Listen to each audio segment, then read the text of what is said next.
Welcome to the Zentangle Project Pack series. My name is Martha and this lesson is part of Project Pack number 17.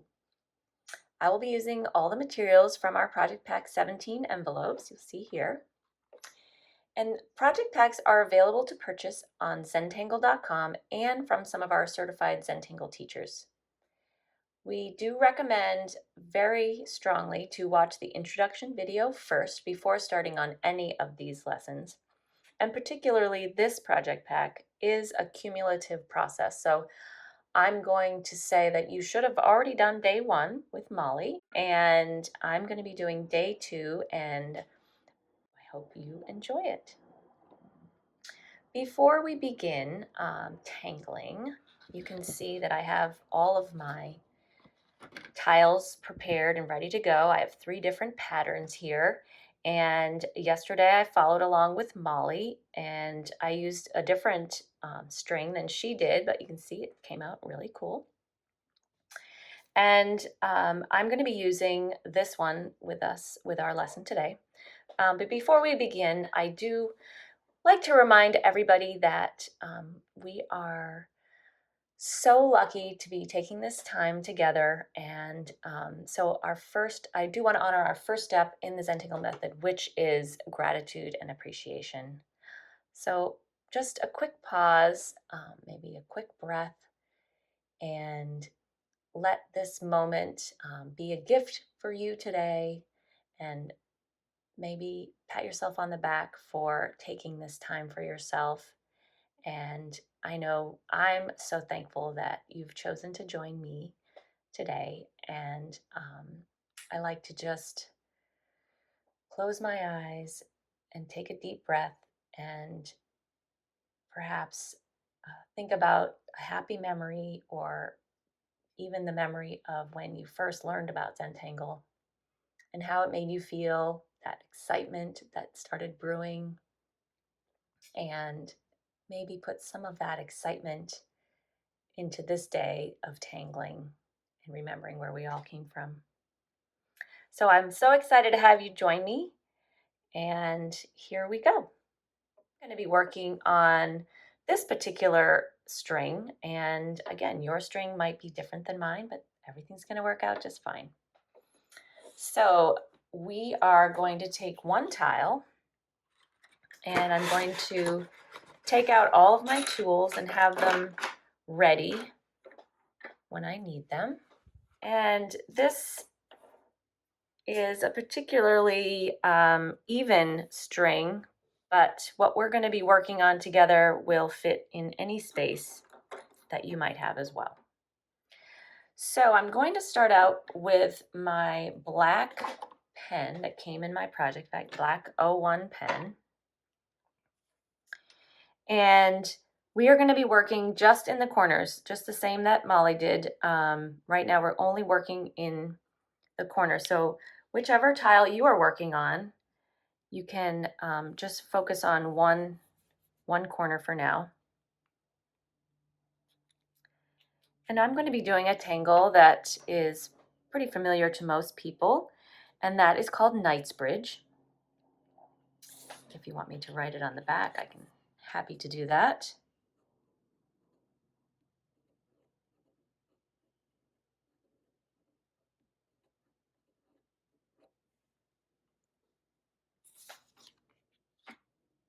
And even though this is such a basic and familiar image in our minds, a checkerboard is something that most of us have been used to seeing our whole lives.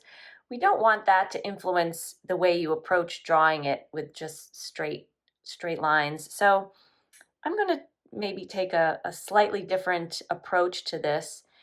So in my triangular space, I'm not going to retrace this first line, but I am going to use it as a guide and draw my grid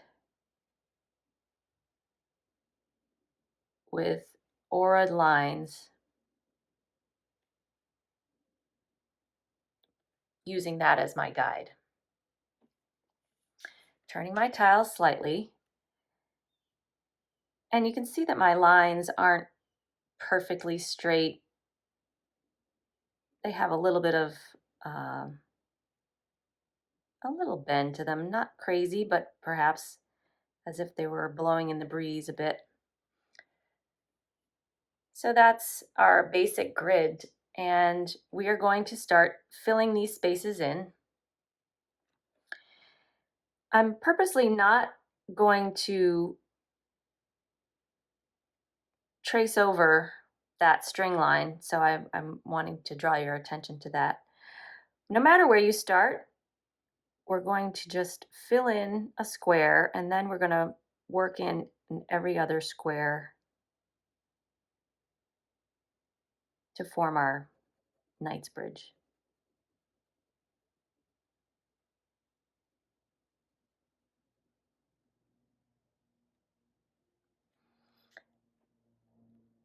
And going along with how I built my original grid, I really don't want these edges to be very straight. In fact, I'm going back and I'm almost rounding each line, each edge, so that each one of these filled in squares is going to have sort of a billowed, pillowy effect.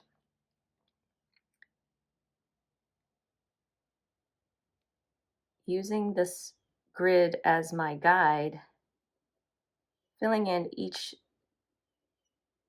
square with deliberate strokes.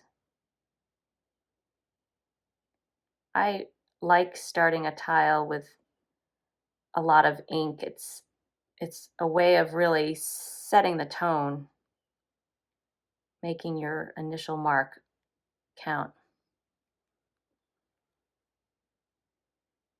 Rounding my lines just slightly, just ever so slightly, to give it a pillowed effect.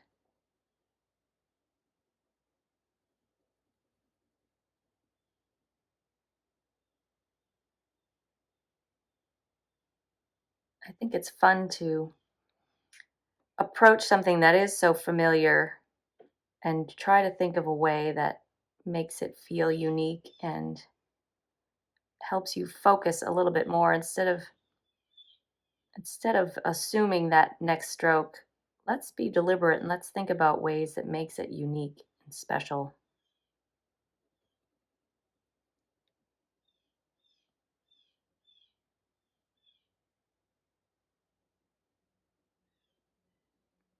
Enjoying the way that this ink is laid down. So I'm just getting to near the end of filling in these poofy little squares.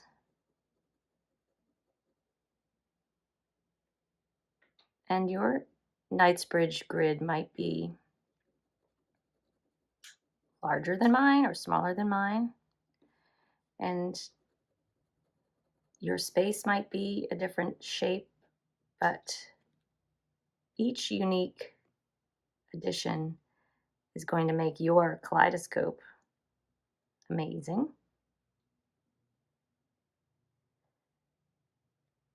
All right, so I have my squares filled in, and now I'm going to do something a little bit different. And I'm going to add a feature we call coffering. And inside each one of these squares that we didn't fill in, I'm going to put a four-sided shape. I don't really want to say square because each shape is unique to itself. It's four-sided. And just going not to the edges, just adding this little detail.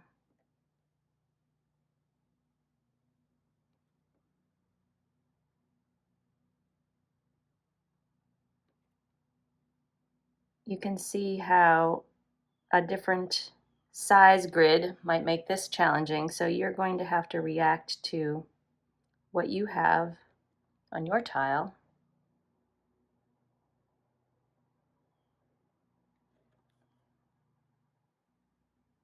That's another reason why I chose not to outline that string on the edges.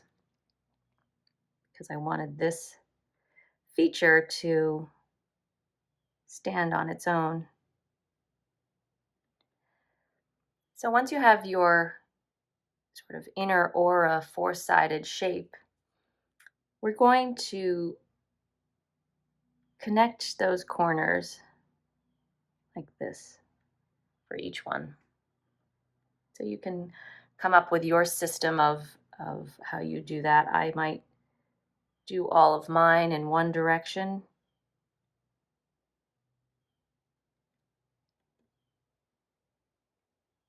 Connecting the corners.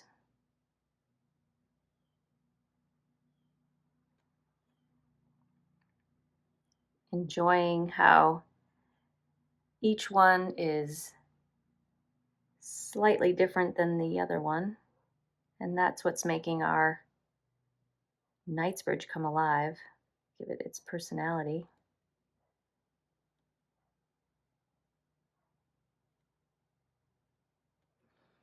Turning my tile and adding this corner.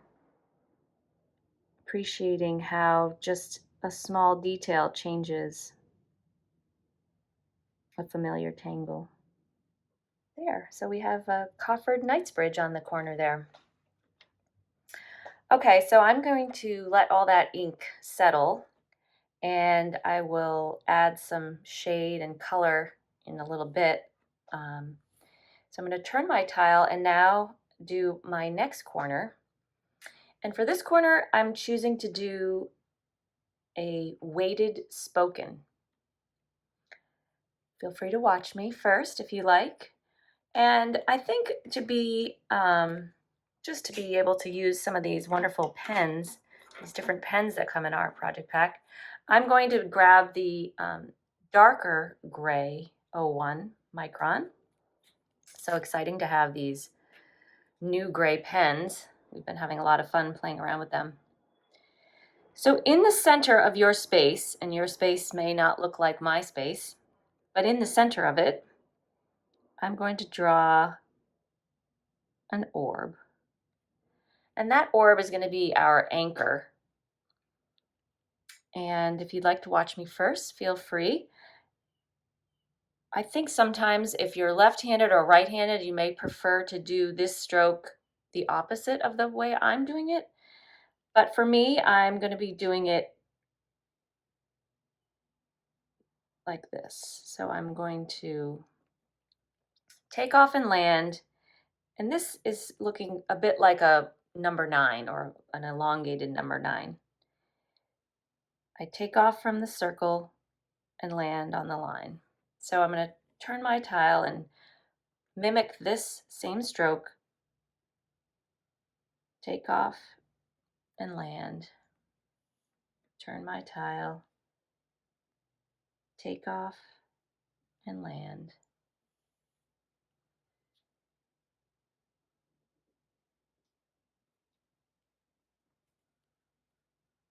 Each time I take off, I am redefining that center orb anchor. One more in here, I think.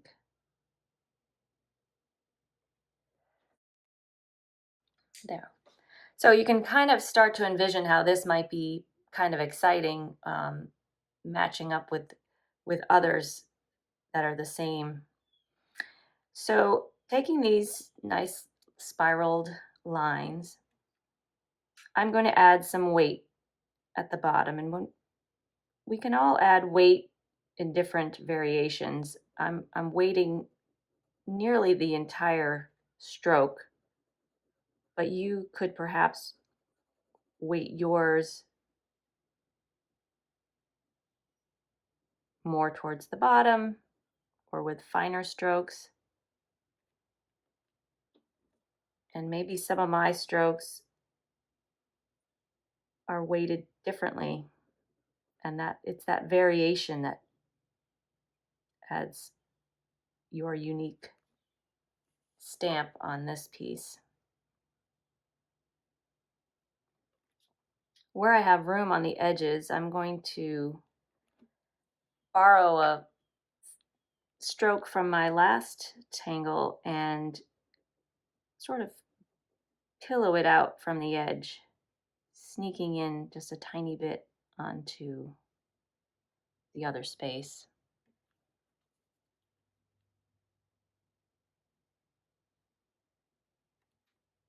Just a little bit into the other space, turning my tile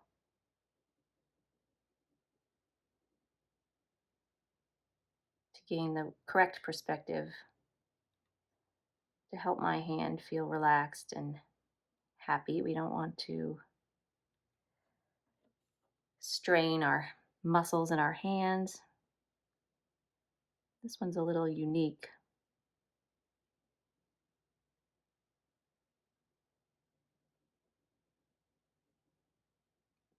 The string here is really holding its own, and I'm having to react to what's there, that invisible limit. The gray is this beautiful, subtle, as if my black ink has been fading in the sun for just a little bit, but enough of a difference where you can appreciate the subtlety and shade. So there are my weighted strokes for spoken. And just for a little extra contrast, I'm going to pick up the lighter gray pen and add some lighter aura lines on either side of each of the weighted strokes.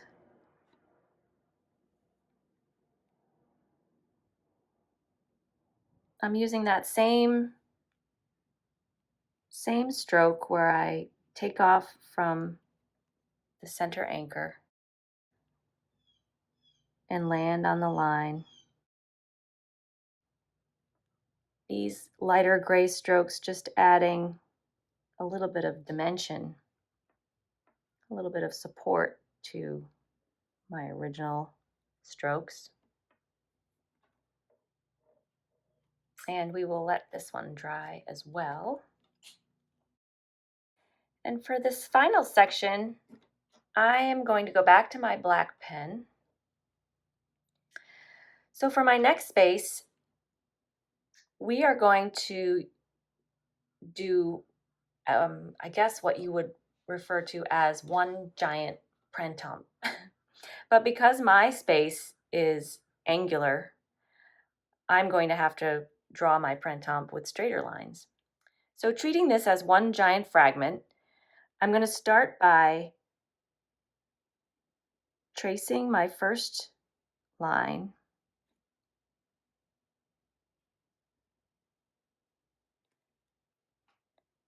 taking my time, auraing the outside,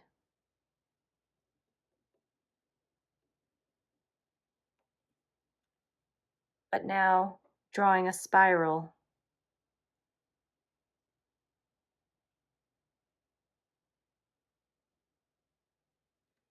with continued aura lines. My spiral is square. Yours may be triangular,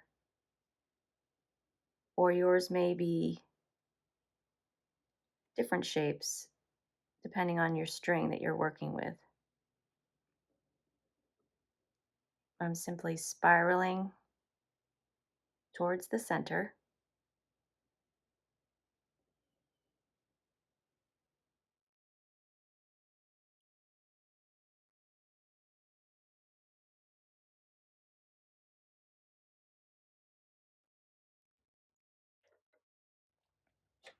And to give it a little movement, if you will, I'm going to focus on these corners and add some ink to each one. Carefully focusing on the lines that I've already drawn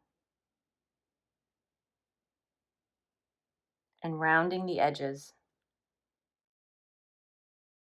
Rounding is a very forgiving and very fun way to revisit lines that you've already drawn. I'm going to do this same detail on the opposite side.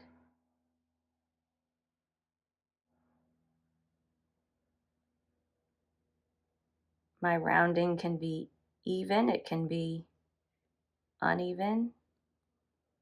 It can allow you to redraw something that doesn't look quite the way you envisioned it.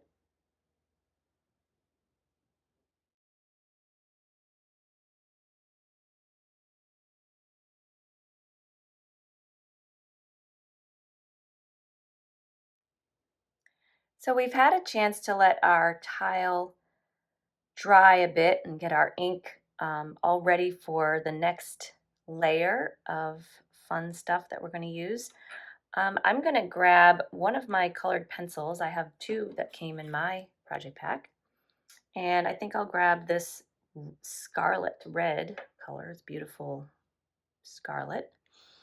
And I'm holding this pencil on its side so that I can really take advantage of that longer, softer edge of the pencil. And on the edges of my Knightsbridge, I am going to just add some of this red. And you can see that I'm avoiding the very inky spots because there's really no need to muddy that up. Just going around the edges. And if this is the first time you are using these pastel pencils, feel free to be timid if you want, and then you can always add more. So with my tortillon, that's for my red pencil, I'm going to gently smooth that into my edges. Again, I may decide to add a little more, but I want to see how this is going to look here.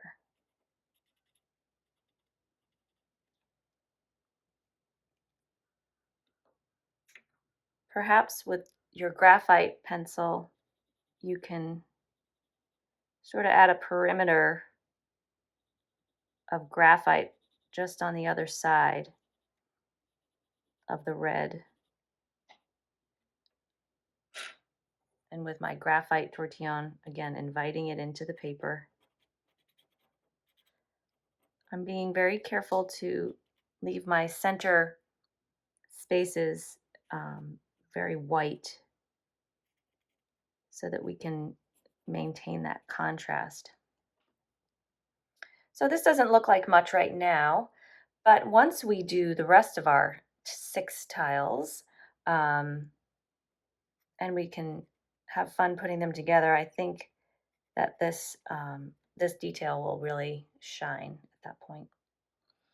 So for this spoken spiral, I'm going to use my other colored pencil, really pretty violet, and just keeping with these spirally strokes, I'm going to add violet around the center. I actually love how the violet and the gray look together. It's so pretty. So I'm adding quite a bit around the center. I'm leaving that anchor circle, that anchor orb, all alone there. And smoothing my violet color, spiraling out.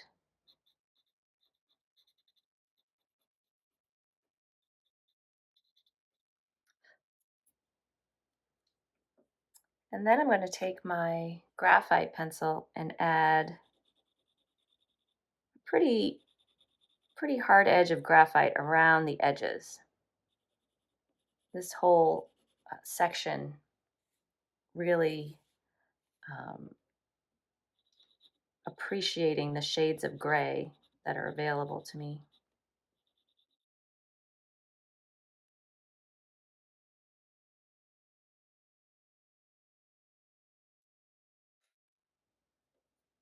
And with my gray tortillon,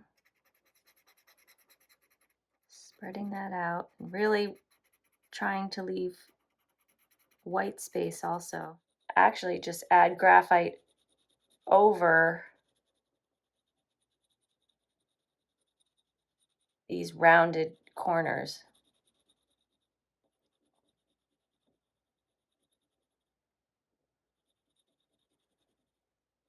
Pretty heavily.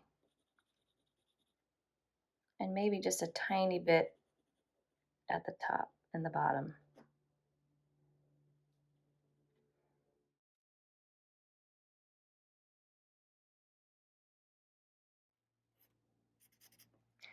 There. So now, you guessed it, you got your work cut out for you. We've got to start filling in the rest of our tiles with these same 3 tangles. And then we get to play around with how much fun the kaleidoscoping effect is with our work.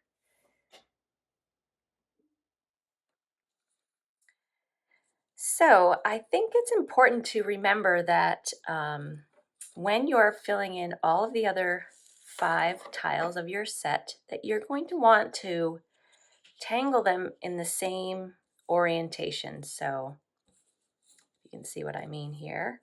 So if you did your Knightsbridge here, you want to do your spoken here, and this spiraling number down here. So trying to do them in the same order will have a better effect when we eventually pull all of our tangled tiles together. So I have been busy here, and I thought you might enjoy seeing what these will look like when we all come together, and hoping that you realize it's worth the wait. So much fun to put them together and see the similarities and subtle differences, and perhaps how it felt doing it the first time versus the last time. And just, have a little fun with playing around with what it feels like coming together. Sometimes an unexpected result happens.